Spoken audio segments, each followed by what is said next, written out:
तो दोस्तों अभी इस वीडियो में हम सबसे पहले हम ये देखेंगे कि ये लिमिट वायलेशन का कॉन्सेप्ट यहाँ पर क्या बताना चाह रहा है। तो हमने जब हम लेमडा 2 की मदद से हम P1 और P2 की वैल्यूज़ कैलकुलेट करेंगे, जैसा कि मैंने आपको बताया था फॉर्मूले से कि अगर आपको P1 कैलकुलेट करना है तो आप क्या करेंगे, ये lambda minus B1 divided by 2A1 रख देंगे। सिमिलरली आपको P2 कैलकुलेट करना है तो आप lambda minus B2 divided by 2A2 रख देंगे। तो ये लेमडा, जब आप इस लेमडा को यहाँ पे और यहाँ पे दोनों जगह पे रख के और B1 और A1 B2 A2 की वैल्यूज़ आपको पता है तो रख देंगे तो P1 और P2 की। तो देखिए आपको यहाँ पर P1 की वैल्यू मिली है -8.66। अभी देखिए हमने बोला था कि कोई भी जनरेटर मिनिमम 10 मेगावाट तो प्रोड्यूस करेगा ही करेगा, और ये बता रहा है -8.66। इसका मतलब वो जनरेटर प्रोड्यूस करने की बजाय -8.66 मेगावाट कंज्यूम कर रहा है। तो मतलब ये हमारी लिमिट का वायलेशन हो गया, क्योंकि हमारी जो भी हमारी लिमिट्स दी थी उसके अकॉर्डिंग जनरेटर को एटलीस्ट 10 मेगावाट तो प्रोड्यूस करना ही है। इसका मतलब जो ये हमारे आंसर्स आए हैं ये हम समझिए कि ये आंसर गलत है। मतलब हम इस वाले केस को अभी आप देखिए कि हम इसको किस तरीके से कंसिडर करेंगे, क्योंकि हमारे यहाँ पर लिमिट वायलेशन चल रहा है। क्योंकि हमने आपको बोला था, अगर आपको ध्यान होगा, कि 10 मेगावाट मिनिमम एक जनरेटर को प्रोड्यूस करना ही है एटलीस्ट, और मैक्सिमम एक जनरेटर 100 मेगावाट प्रोड्यूस कर सकता है। तो देखिए अभी हम पीछे जाके देखेंगे कि हमने कितने स्टेप्स कंप्लीट कर लिए हैं। ठीक है, ठीक है। तो आप ये केस है लिमिट वायलेशन का, वो यहाँ पर से क्लियर होता है। ये है जो लिमिट वायलेशन के केस को बता रहा है ये स्टेटमेंट। ये स्टेटमेंट क्या कहता है कि जब आप कभी P1 और P2 कैलकुलेट कर रहे हैं और वो जैसे कि और ये P1 की वैल्यू मिनिमम से कम आ जाए, जैसे मिनिमम 10 मेगावाट होना चाहिए था, ये मिनिमम से भी कम आके नेगेटिव में चले गया है। अगर ये 9 मेगावाट भी होता तब भी ये लिमिट को वायलेट करता। लिमिट वायलेट नहीं करने के लिए इस P1 की वैल्यू को 10 मेगावाट से ज़्यादा होना चाहिए या 10 मेगावाट होना चाहिए, तो यहाँ लिमिट वायलेट हो रहा है। तो कभी भी जब भी लिमिट वायलेट हो रहा है, देखिए ये मिनिमम की लिमिट वायलेट हो रही है, तो जो वो पीछे स्टेटमेंट है जो मैंने आपको बोला है, वो स्टेटमेंट क्या कहता है कि अगर ये लिमिट वायलेट कर रहा है तो आप P1 को सिंपली 10 मेगावाट सेट कर दीजिए। सोचिए, अगर मान लीजिए ये केस है, इस वाले केस में अगर ये P2 की वैल्यू यहाँ पे वैसे एक्चुअली में तो 49.33 आ रही है, मान लीजिए ये 110 मेगावाट आ रहा होता, तो देखिए ये भी लिमिट वायलेशन का केस हो जाता। क्यों? क्योंकि एक जनरेटर मैक्सिमम 100 मेगावाट प्रोड्यूस कर सकता है। तो उस वाले केस में हम यहाँ भी लिखते कि लिमिट वायलेशन हो रहा है, और इस 110 को हम हटा के, अगर ये 110 आया होता तो हम इसको हटा के सीधे 100 लिख देते, क्योंकि मैक्सिमम एक जनरेटर 100 ही प्रोड्यूस कर सकता है। वैसे ही इस वाले केस में इस वैल्यू को हम हटा के सीधे यहाँ पर 10 लिख देंगे।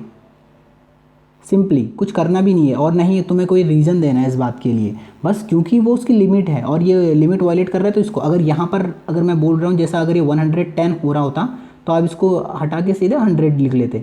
मतलब जो भी, अगर अपर लिमिट क्रॉस हो रही है तो अगर अपर लिमिट क्रॉस हो रही है तो जो अपर लिमिट वाली वैल्यू है उसको रख दीजिए पावर में।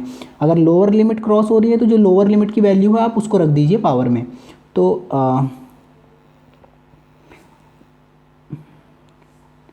यहाँ से हमारा ये 6 ये वाला पॉइंट क्लियर हो जाता है। अब हम देखेंगे कि 7th पॉइंट क्या है। देखिए 7th पॉइंट कहता है कि calculate del P error, that is summation of PGI minus PD that should be less than epsilon.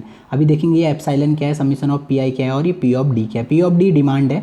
अभी हम देखते हैं आगे पे इस 7वें नंबर के पॉइंट को।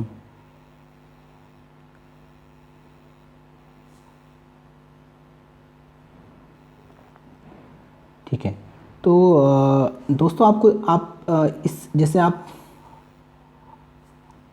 हम देखते हैं, हम इस वाली चीज़ को देखिए। ये पॉइंट है कंप्यूटेशन ऑफ एरर, जो 7 नंबर पॉइंट है, स्टेप नंबर 7, वो यहाँ पर हम एक्सप्लेन करने की कोशिश करेंगे। ये क्या है, डेल पी क्या है? Del P is the change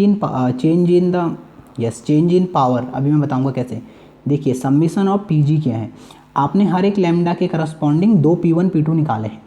अब आप इन दोनों P1 P2 का सम करेंगे तो ये 1, अब हमको पता है ओवरऑल डिमांड कितना है। डिमांड हमको पता है P ऑफ D डिमांड उन्होंने बताई है 150 फिक्स है। इसका मतलब जनरेटर P1 जो जनरेट कर रहा है और जनरेटर P2 जो जनरेट कर रहा है, उन दोनों का सम 150 होना चाहिए, क्योंकि अगर टोटल डिमांड 150 मेगावाट की है तो दोनों जनरेटर्स को मिला के 150 मेगावाट्स ही जनरेट करना चाहिए। पर अगर आप इस वाले केस में यहाँ देखें, आप अगर इन दोनों का सम करेंगे तो ये 150 मेगावाट नहीं आएगा। जैसे अगर आप करके देखिए 83.8 एंड 68.09, 9, 8, 11, 1, तो ये 151.89 मेगावाट आ रहा है P1 और P2 को ऐड करके 151.89। और एक्चुअली में कितना आना चाहिए था? एक्चुअली में आना चाहिए था 150, क्योंकि इसका मतलब कुछ एरर है हमारे सिस्टम में। तो ओके, एक बार मैं फिर से कैलकुलेट करके देखता हूँ। ये डेल P1 दिखा रहा है 3.11। तो देखिए फिर से एक बार हम कैलकुलेट करेंगे 68.09 एंड 83.898।